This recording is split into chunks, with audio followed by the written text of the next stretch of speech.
Welcome to the Beyond 6 Seconds podcast. I'm your host, Carolyn Keel, and on today's episode, I'm speaking with Pastiche Graham. From the high-stakes world of national television to the imaginative pages of children's literature, Pastiche is a powerhouse for worthwhile change and inclusion. After being featured on the CBS Television show Undercover Boss, Season 11, Episode 4, back in the year 2022, they pivoted Pastiche's platform towards a lifelong journey of advocacy. Now, as a published children's book author with Deep Waters Books, Pastiche's latest work, Pia Pistachio Gets a Job, invites young readers on a continual journey of discovery and acceptance. As a proud autism representative and an emerging motivational speaker, Pastiche is dedicated to turning personal autism experiences into universal movements, proving that no matter how deep the waters are, this should remind everyone that their strength awaits them to include each other. Pastiche, welcome to the podcast. Thank you so much for having me. Thank you. And thank you to everyone that will be watching this in terms of what I will be speaking on today. So this is going to be very exciting. Yeah, I'm looking forward to this. I know we've been following each other on social media for a while, and I've been getting to see parts of your journey as it's evolved. And so I'm really excited to talk to you, especially at this point in your journey, after all of the really cool work that you've been doing and the advocacy that you're continuing to grow. Thank you so much. Thank you. Yeah, I guess just to start out from the beginning of the story, when did you realize that you are autistic? Oh boy. When I got my autism diagnosis, I did not get a chance to find out what day of specifically that I was autistic, because at the time, my family, child psychologist, and their team did all the finding out for me, as I was only around 4 to 5 years of age at the time. However, by the time I've started going to public schools, it was about mid third grade to early fourth grade was when I found out that my world universally shifted into this aha moment that I was autistic, but already been diagnosed. So my educational background was very different from majority of the school who always took regular classes. I took life skills classes and special education, and yet had IEP meetings and evaluations for autism and how it impacted my adaptability to education and for the future. Mm-hmm. You were very young it sounds like, when you got the autism diagnosis. Were you told later in life about it, or was it shared with you in stages? It was shared with me in stages of when I was growing into my childhood, and then as I'm continuing to go to grade school. So that's how I ended up finding out as time persisted. What was it like growing up autistic, like in school, with your friends and family, things like that? So growing up autistic was emotionally difficult in all personal places, from the 3 examples that was listed of like school friends and family. When I was a little autistic girl, I fully placed true resentment on autism and envied a non-disabling lifestyle without the need for help and support that specifically an autistic person would need for their whole life, and even later in life, if diagnosed maybe as like a 7-year-old and as they persist growing up. I felt if autism was going to be involved in every aspect of my life, then at the time, I just did not want to be a participant in society for the future, because I got to have the right typical mindset with correct adult language that will be ready to go make sense of for people to understand me.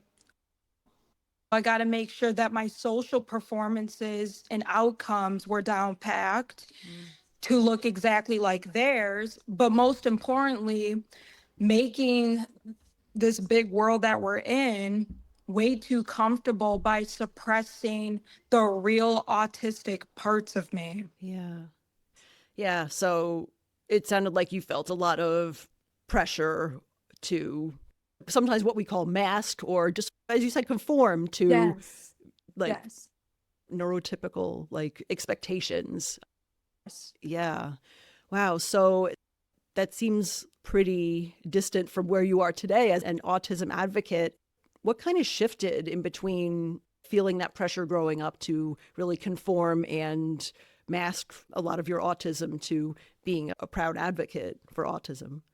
So I guess I want to start this off too. Like, in conclusion, like my hate and resentment for autism on my end of the world, because I know there's plenty of autistic individuals in different parts of the autism spectrum that have a different universe of how they see autism and how they see fit. But all in all, my hate for autism on my end of the world was because that autism reminded me how little my opportunities were going to be for me to live them.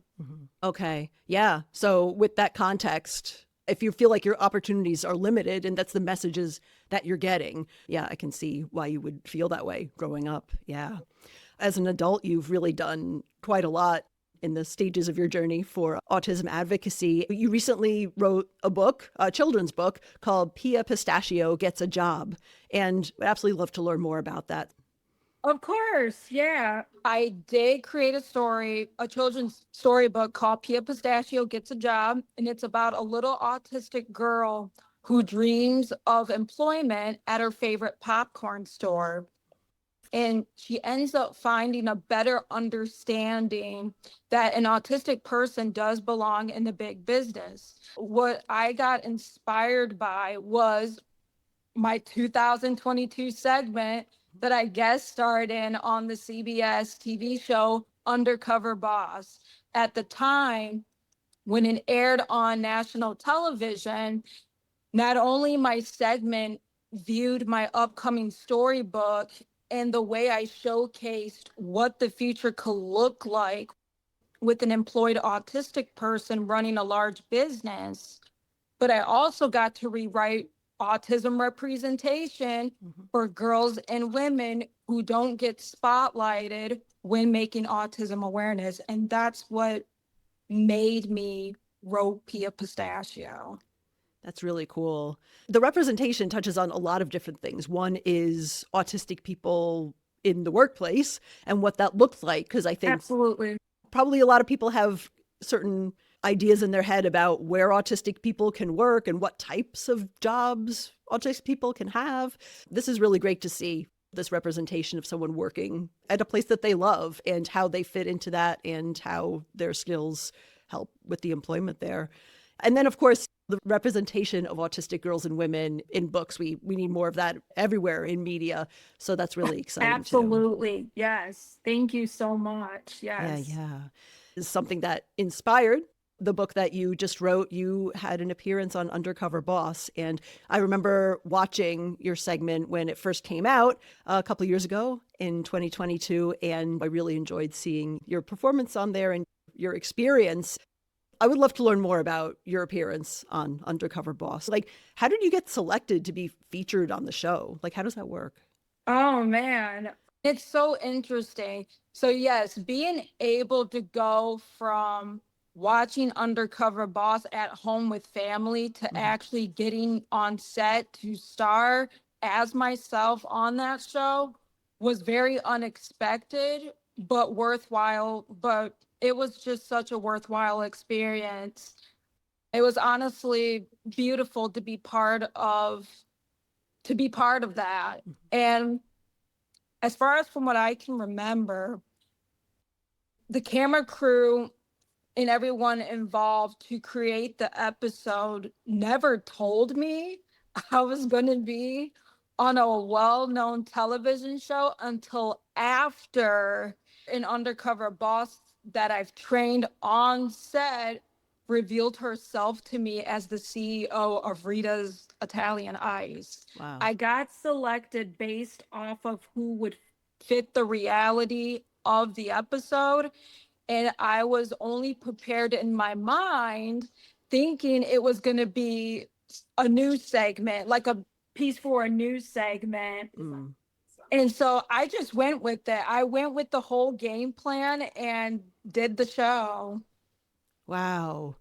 Yeah, I was wondering how they explain, like, why are there cameras here and what are we filming? So that's really cool. So you were basically there. I think in your segment, you were training and working with the CEO of Rita's Italian Ice, who was undercover at the time, and Yeah. sharing a lot of your goals and your dreams and what it was like working as an autistic person for Rita's and things like that. I guess it must have really left a really strong impression with the CEO. Yeah, what was it like during the big reveal? Like, I assume it's like a pretty big surprise for almost everyone, but what was that part like for you? I think what really shocked me is how you just could not tell it was the CEO of Rita's. That's how much undercover she actually was. And I think like once she revealed herself to me, who she really was under that disguise, and being able to watch me through that disguise of how I was running her business and the franchise alone, honestly, I was just left with this, I feel honored mark, like kind of imprint on me. And she was just so amazing. And she just felt, and like you said, like she felt very inspired by what was happening in the store and why my employers that have employed me to the franchise saw that, okay, I now know why they have her as a trainer for the front and the back of the franchise, like front of the store and back of the store, training everybody. From what I've learned is because there is not a lot of big companies that would give an autistic adult a chance to showcase all of that, to showcase to the world, wow, I didn't really had in mind that an autistic person could really do those things. And it really, I think, touched the CEO's heart in that light, because there's still workplace discrimination. And unfortunately, there's still so many unemployed autistic adults Yeah. that really deserve employment. I know equal opportunity, but more so equal employment and belonging. And that's where the advocacy lies. Yeah. And I think that's what needs to be said to some of the biggest companies in our society. Mm-hmm. And that's a really important message because I think a lot of people's impressions about employment for people who are autistic or any kind of disability related employment programs, a lot of times some people see it as like charity, but really there are so many people who are autistic, who have other disabilities, who are completely capable with the right supports of doing almost any kind of job. And it doesn't have to be like you're doing it as an employer just to be nice or something. Like, it's great, but really we bring so much value to the workplace. Exactly. That's one of the biggest reasons why this episode had to air, was because a lot of these employers today still don't see value in a neurodivergent autistic person of what we can actually put on the table for them to make their business succeed. I just think that this world needs to do a lot better on learning how to interview an autistic person. What are their needs and accommodations, so that we can take those things and implement those things into the workforce, but still doing everything in the correct order, in the way that things are supposed to operate. Yeah, for sure. Yeah, it's really great representation for employment of autistic people. I know during that sort of final scene where the boss is revealed and it's like the one-on-one interviews, usually the employee shares like a goal or a particular dream or something that they're working towards. So how did the show support your goals in that way? When the CEO was undercover, and my segment showcased my upcoming children's book. She wanted to get to know who I was as a person and what my goals were through Rita's, and even more so after Rita's.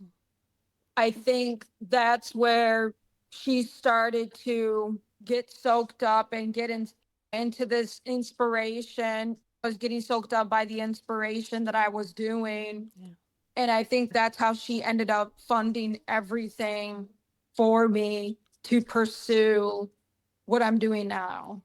That's awesome that you have that support behind that. Thank you. Yeah. And that now you can publish your children's book and continue your impact even further. What kind of reaction did you get from viewers who saw your segment on Undercover Boss?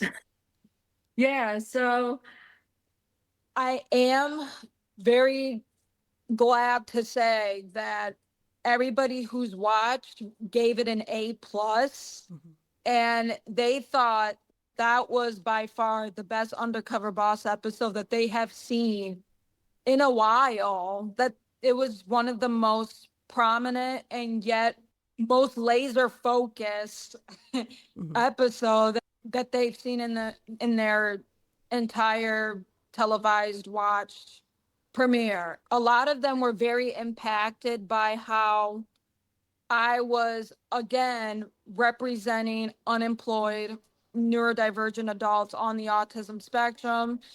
A lot of these reviews and reactions came from parents who still feel till this day that their kid may not have a future. Yeah. Which also ties going back to what I used to feel, how autism was going to basically minimize my opportunities to just live them.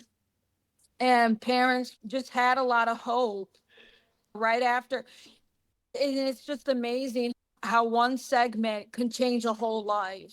And I think that's what parents were gravitating towards, was the way that I carried, not only how I carried myself through the episode, but how they saw their kid in me. You know, hey, that is my kid running a franchise for their boss, or that is my kid representing a really big company that most people wouldn't want a specific face for running their company. Mm-hmm. And then on the other side of the world that has watched, I got a lot of feedback, great feedback from people that don't live in the world of autism at all, but still continued to watch because it was me, or it was just because of the show in general. They said that they were really impacted and inspired by the entire message that was given throughout the segment. And that made me feel overjoyed and made me feel good to know that. That's great. So you had a really huge reach with that show, which I guess is not surprising. It's a very popular show. All kinds of people watch it. But yeah, that really touches on the importance of representation and all different kinds of representation of autistic adults in all parts of society.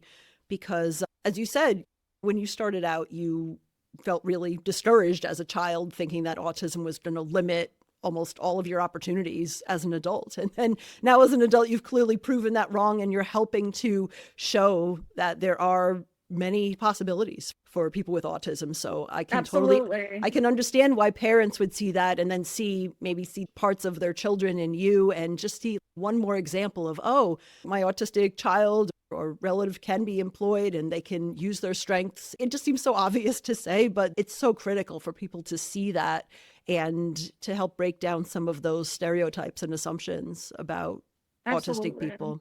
And I wanted to say something else about my children's book character, Pia Pistachio, and how that kind of ties in with my segment. Mm-hmm. I think that my character, Pia Pistachio, is working overtime, paving the way for girls and women through breaking gender crossroads and how sexist the diagnostic industry can actually be.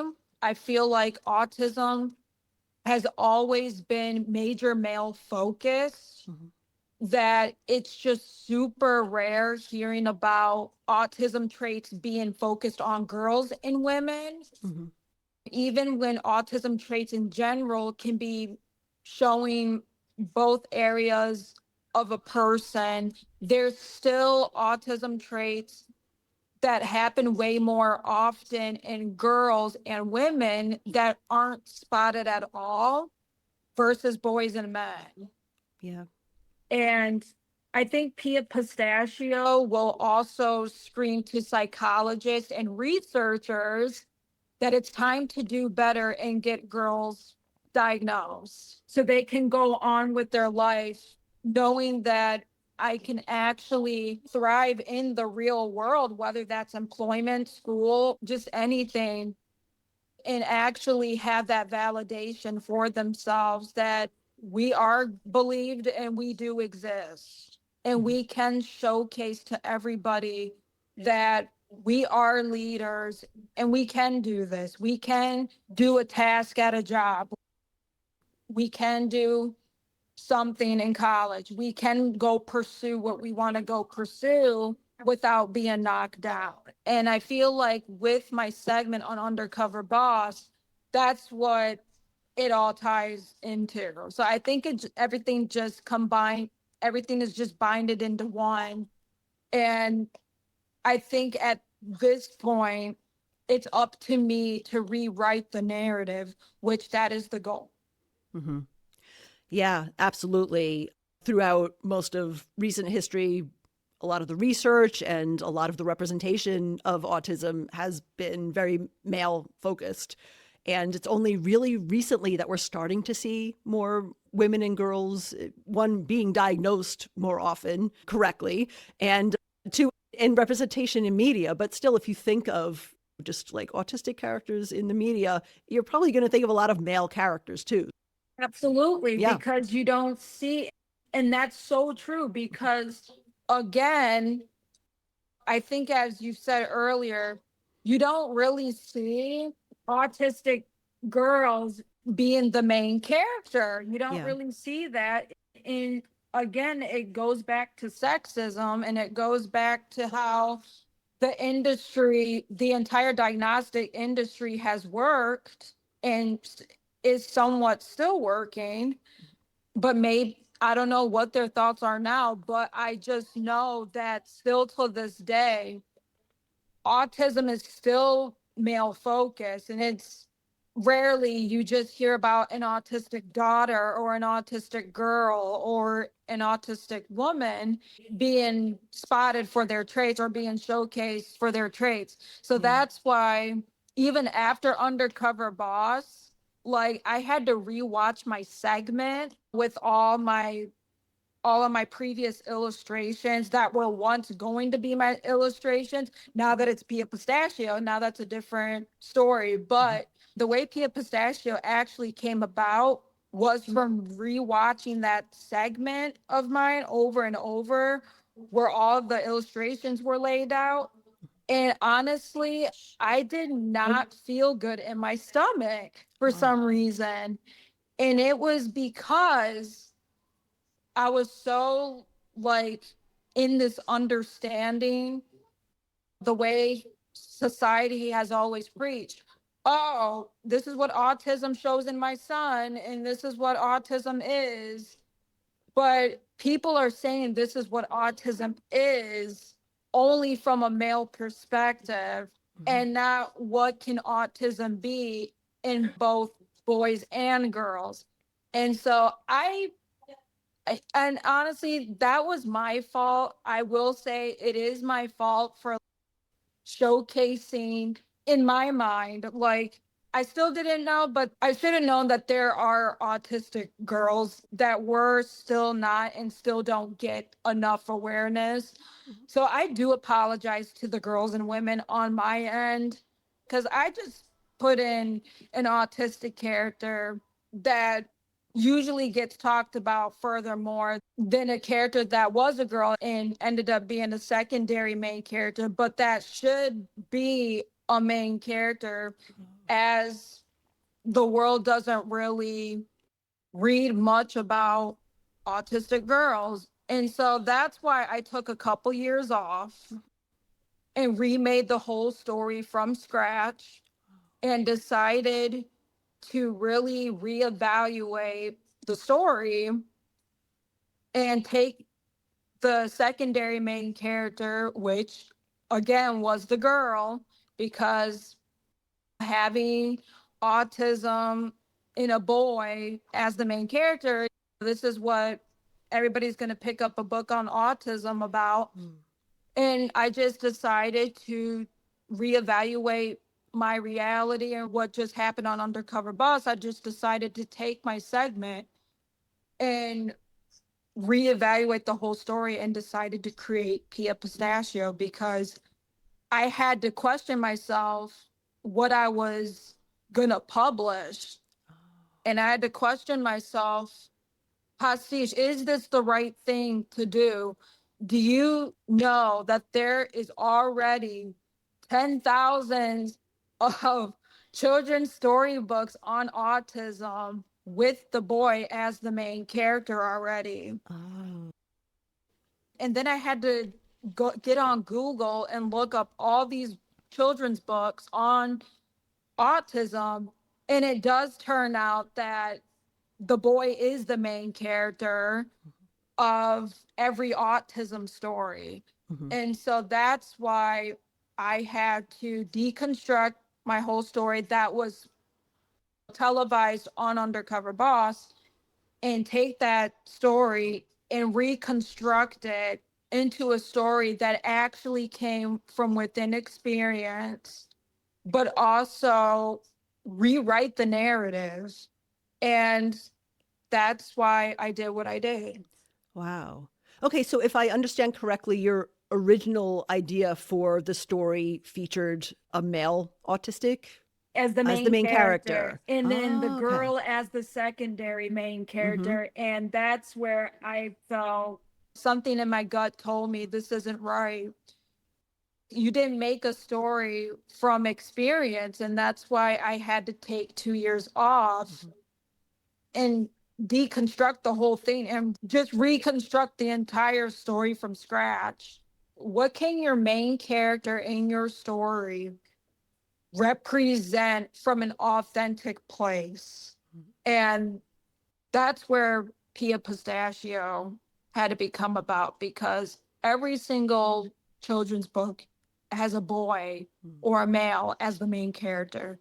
And this time around, I did not want that. Yeah. Wow. It sounds like you have been really thoughtful about what kind of message you want to put out in the world and to learn from the experience on Undercover Boss and say, actually, I want the representation to be different. I think that's really powerful. So, Thank yeah, you.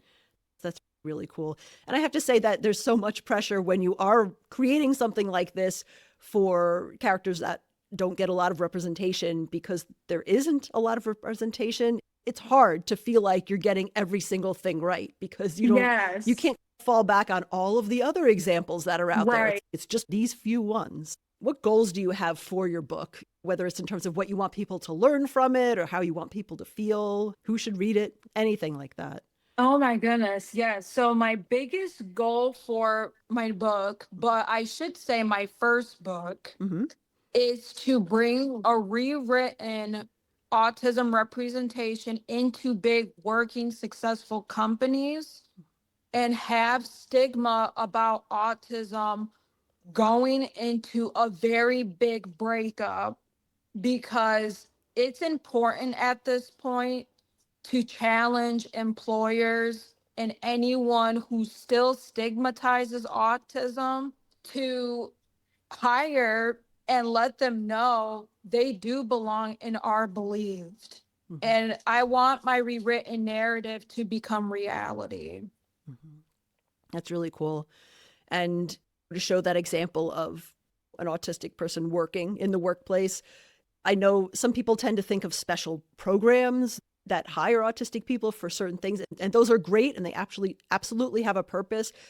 Also, just hire us for any kind of jobs that we're qualified for. It doesn't have to be a special program necessarily. Right. Yeah, so that's really cool. Pastiche, it's been really great talking with you about your experience on Undercover Boss and your book that's just coming out. How can people get in touch with you if they want to learn more about your book or if they want to buy your book? Oh, absolutely.